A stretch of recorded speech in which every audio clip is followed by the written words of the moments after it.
but that's kind of what I did with that, still based on a true story. Um, so one of the cool things with storytelling is that you tell one story and somebody else tells you one that's even better, or somebody has something that's similar that you think you're crazy, and then they end up saying that they had a similar experience, or they know somebody else who did, and you end up feeling not crazy at all. I had something happen to me in North Dakota, which was really cool. I visited a ghost town while I was there visiting my friend. And of course, you don't think a ghost town is going to be haunted because that's way too convenient and too quaint. But I had a ghost experience there. And these pictures are actually on Facebook. It's an old abandoned schoolhouse in Hamburg, which was along an old train stop, and the whole town was abandoned. So it's not just a ghost town with like 3 little houses. It's like a ghost town. And it was super creepy because there were still like 2 or 3 houses that were occupied.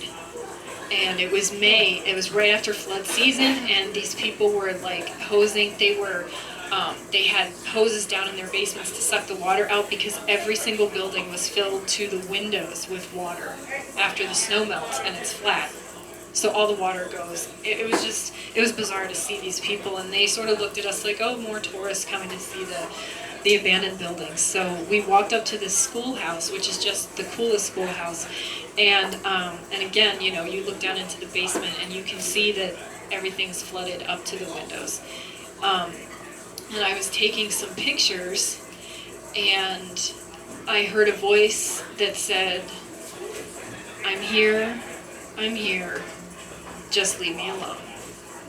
And I froze because I was thinking, okay, maybe it was a bird and it sounded really like a man. And then my second thought was, no, it was a voice. And then I thought, nobody can be down there. Nobody's going to be wading up to their waist or their chest in water, even if they're squatting in this building. The voice had come from sort of down and to my left. And it was just so weird. I just kind of said, okay, you're here. I'm here too. And I took a picture and I backed away. And I told this story to my uncle, and he had an experience when he was in South Dakota. So he was driving through Isabel, South Dakota. Has anybody been to either of these states? Okay, beautiful, beautiful places. Beautiful ghostly places anyway. So he sent this story to me in an email, which is also pretty funny because it's about peeing. So I will read it in its entirety. I drove out to Isabel, South Dakota earlier this month for a bird hunt. I left November 1st and was in Sioux Falls, South Dakota late the next afternoon, where I stayed overnight at an Econo Lodge. And can I just say that seems paranormal to me, that he left Bowie, Maryland and made it to Sioux Falls, South Dakota in 24 hours, like without stopping. Saturday the 3rd, I left for the final leg of my trip. I was a good ways outside of Fort Pierre on Route 34 near Hayes, driving along the old Deadwood Trail. There literally is nothing but beautiful rolling prairie and the occasional vehicle. I noticed a building up ahead, and as I passed it, I read the sign outside, the little brown church on the prairie. Curious, I turned around and drove back to the church to take photos. I also had nature calling and had to relieve myself. I parked in front of the church, got out, and made sure the church was vacant. Standing next to the Durango, I was taking care of business when I distinctly heard the loud murmur of a number of voices.